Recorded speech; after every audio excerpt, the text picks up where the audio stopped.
Hello everyone, glad you could make it. Welcome back to another Calligraphy review or comparison, whatever this is going to be. Today we're going to be covering two different pens, two different price points, two different styles, and what they do, which one's better for calligraphy, which one may be better for you. Here we go. First up we have the Himalaya V2 from Fountain Pen Revolution. Local business in Texas. Well, local if you're in Texas. It features a twist off cap, some engraving, has this beautiful color, the Taj Mahal white acrylic / ebonite. This is the color I got, but there's a ton of different colors. It has a ton of different nibs. This is the Steel Extra Fine Ultra Flex. It's pretty light for what you'd think. It's pretty sturdy though too. So I'm a huge fan of that. A little bit thick, but that's the thickness it takes to hold this very large converter. It doesn't take cartridges, but personally I like the converter. If you give it a sniff, it's a weird like smelly oil on it. I'm told it disappears with time. It's a little bit off, but if you keep it covered, like once you cover it like this, it's gone. Like, who cares? This pen will set you back 65 Canadian or $50 American.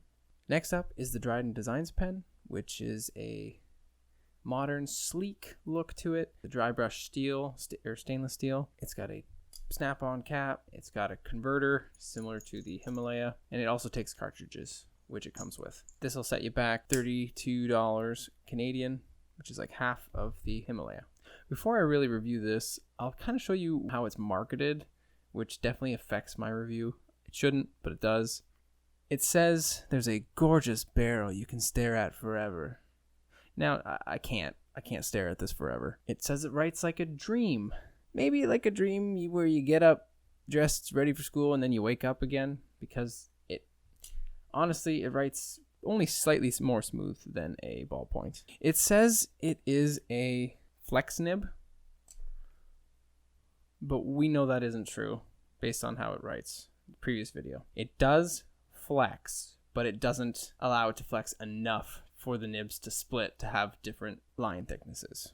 So this is probably an everyday, you can take this anywhere and it does all right. You can replace your ballpoint as long as you have some ink at home. It may bleed on some crappier paper, but if you got like a nice journal or something, this could be start of your pen collection.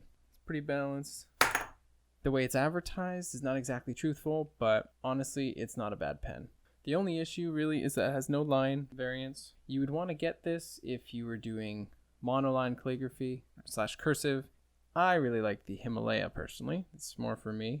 It's got that line variation that you just can't get with other fountain pens unless you got the flex. I really like it. It does take some getting used to. Obviously, if you overflex it, it can railroad. But you want to do this if you're learning modern calligraphy or copperplate, anything pointed pen, and you want to replace the dip pen, as that can be frustrating, and this could be an easy way to alleviate problems. Where you can get these, the Himalaya is on Fountain Pen Revolution's website, and Dryden Designs is on Amazon.